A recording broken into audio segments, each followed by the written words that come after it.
You are watching Forbidden Knowledge TV.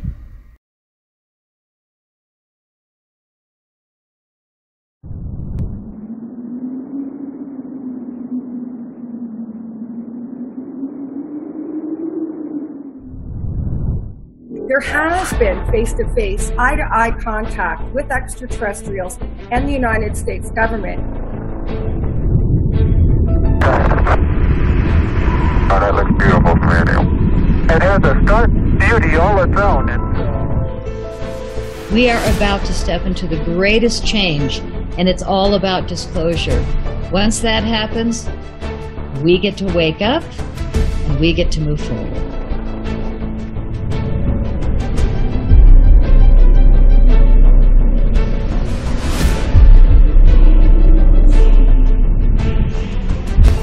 The Apollo 11 mission had many strange incidents, to say the least.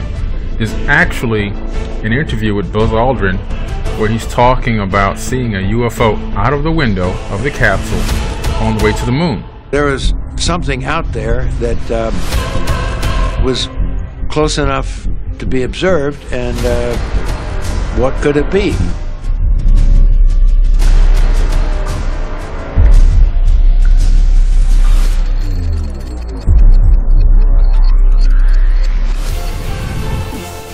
Everything that we've ever known or been taught will need to be reappraised. That goes from archaeology, anthropology, everything we understand about our history, for example, will need to be looked at.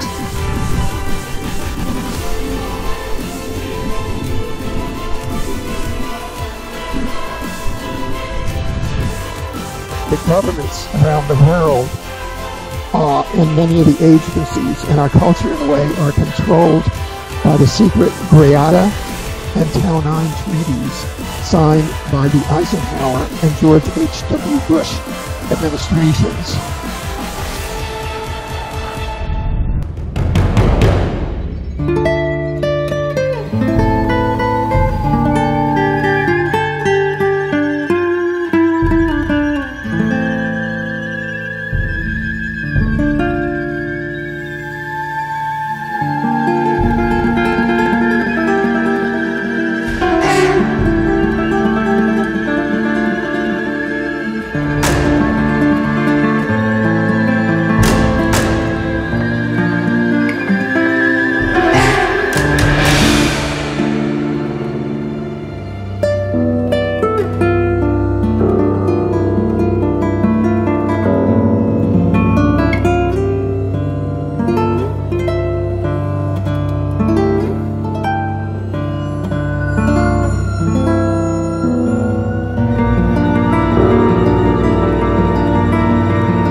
An object which is in the same place all the time and appears to be tumbling. We've always had it ever since yesterday.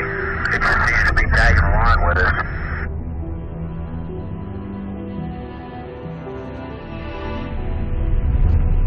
Well, let's see. We've had visitors again.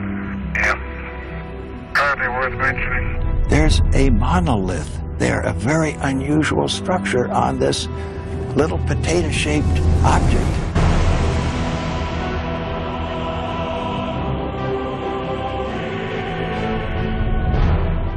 When it comes to unidentified objects that were filmed during the Apollo missions while the astronauts were in cislunar space or lunar orbit, nearly 400,000 kilometers away from the Earth, the skeptic argument that these things may just be man-made satellites that were already up there in lunar orbit loses credibility in a hurry, because we know from the official historical record that there were simply no known or declared American or Russian satellites orbiting the moon during any of the Apollo lunar missions that could possibly account for any of these objects caught on film. And NASA's official position is that the Apollo crews never saw and never were in a position to film any man-made satellites that were known to already be up there when they arrived in lunar orbit. Could these things be unmanned Russian probes sent to the moon, one of their unmanned lunar or Zond remote sensing platforms, for example? Again, no.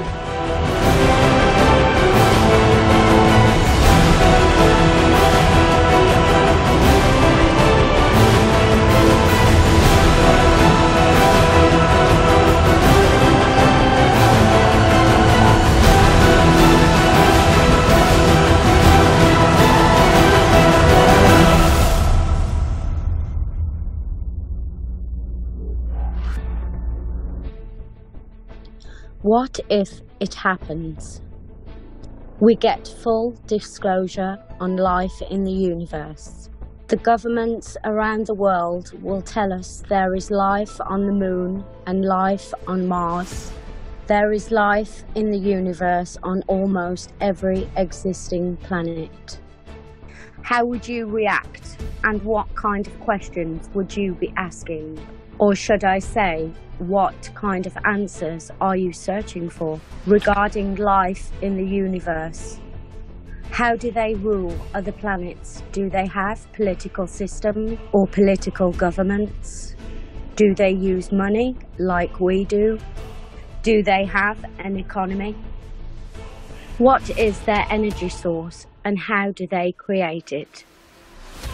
The questions are many, and we'll probably never get an answer to all of them. But what happens if we get disclosure tomorrow? The governments of our world will show us that life exists within our universe. I remember looking at the Apollo 11 black box mission transcripts, and Michael Collins made an astounding statement. He's one of the actual astronauts that was on the mission. And he said, "Boy, there must not be anything more desolate than to be in one of those craters, the conical ones," and he emphasized the conical ones. And then Neil Armstrong comes on and says, "The people that live in there probably never get out." And then Michael Collins comes back and says, "You're probably right." So it shows that they actually saw something down there, and from their own perception, they believed it to be most likely a dome structure with structures underneath and potentially people or somebody living down in there. Well, there must be nothing more desolate than to be inside some of these wall craters, conical ones. People that live in here probably never get out. Yeah, I think you're right. Well, I had the privilege of being part of the Apollo team with the Grumman that built the lunar module, and I have sat in on a lot of conversations. The fact that Edgar Mitchell and Buzz Aldrin have come forward, as well as the other astronauts have come forward and talked about craft that have followed them on their missions and things, is about as factual and accurate as you can put out. And I've never had a doubt in my mind. The biggest problem we've had has been NASA withholding those tapes and things until we've been able to unearth them, so to speak, and make them available to the world. Start hearing. It makes you stop and think what was really going on during the Apollo program.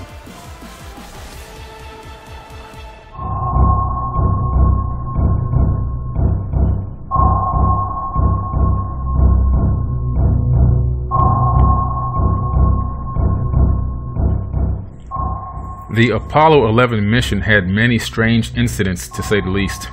There's actually an interview with Buzz Aldrin where he's talking about seeing a UFO out of the window of the capsule on the way to the moon. There was something out there that was close enough to be observed, and what could it be? Now, this moon trip is approximately 3 Earth days, and this object was tagging along or following them the whole way.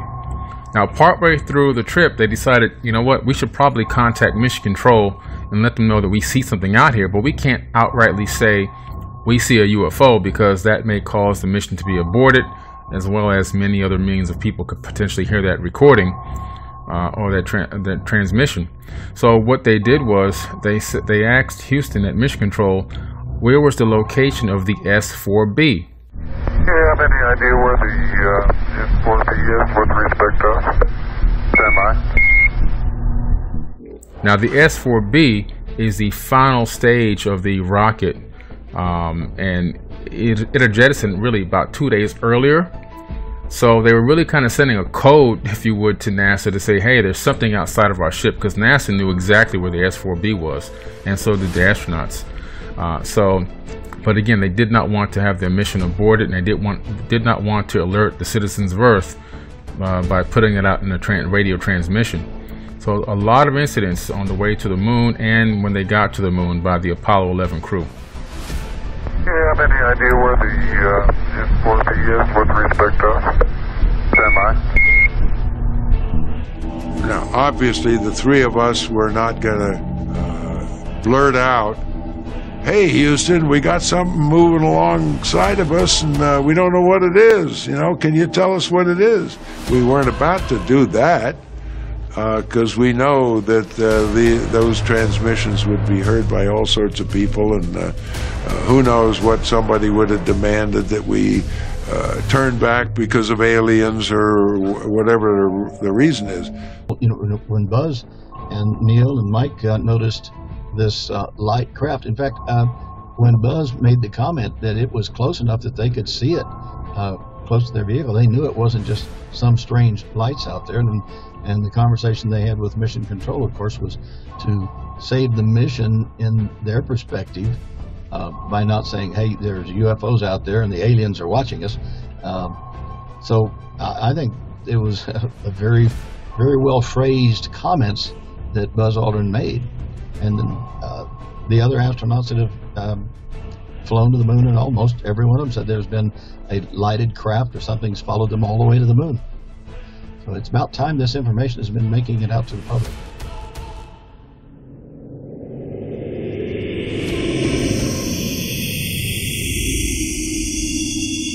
There is no doubt we are being visited. The universe that we live in is much more wondrous, exciting, complex, and far-reaching than we were ever able to know up to this point in time. And the fact we have wondered, were we alone in the universe forever? Only in our period do we really have evidence, no, we're not alone. I must admit, everybody that goes to space wants to see an alien. Or wants to see some evidence that there is other life in our universe, and I'm no different, but I am here to report that I saw no evidence, although deep in my heart I believe that there is good potential for other life in our universe. Now, in regards to what the NASA Administrator Charles Baldwin coming out saying that he didn't believe in that, didn't say anything, you know, he's parroting what he was to keep his job, and he's saying what he's been programmed to say. In fact, that I can guarantee you that every mission flown to the moon, when they got back, they went through a long process of debriefing and programming and knowing exactly how far they could go and what they could say. And that's why it's taken these nearly 4 decades for the a lot of them to come out with the truth. The only problem we have is that so many of them have passed away, and then the knowledge they have they had has been lost. That's one of the reasons why we're always telling people, you know, that you were involved, like myself. It's time to get the truth out there. So I really appreciate the fact that they were willing to mention the things that they did. A little disappointed, of course, in Baldwin that he's just parroting the same little old stories that NASA stands for. Never a straight answer.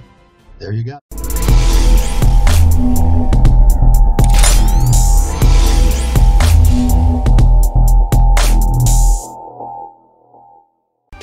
Hi, I'm Billy Carson, researcher, speaker, and best-selling author of the Compendium of the Emerald Tablets and Woke Doesn't Mean Broke.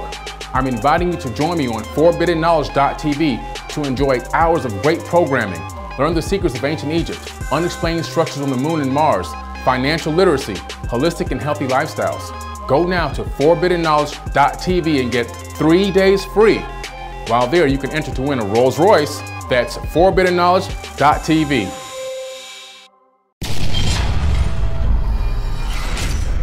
You are watching Forbidden Knowledge TV. Hi, my name is Billy Carson, and I'm the president of Forbidden Knowledge. We have an amazing investment opportunity here for anyone who wants to buy shares in Forbidden Knowledge. The money that's generated from this crowdfunding platform is going to be used to bring on a new content acquisitions partner. We're going to hire a new in-house graphics designer, a social media manager, put together a customer service team and a customer service management program that will organize and satisfy all the different legs of Forbidden Knowledge Inc., as well as, and of course, make more improved high quality streaming content for the Forbidden Knowledge TV platform, which right now is featured on Apple TV, Roku, Amazon Fire TV, iOS and Android apps, and also, of course, the web. The streaming platform is a year old right now and doing very, very well. And we're looking for your support where you can not only be a conscious customer, but also be a part owner in an amazing opportunity that includes streaming TV, book publishing, and e-commerce. Grow with us and earn with us. Forbidden Knowledge Inc.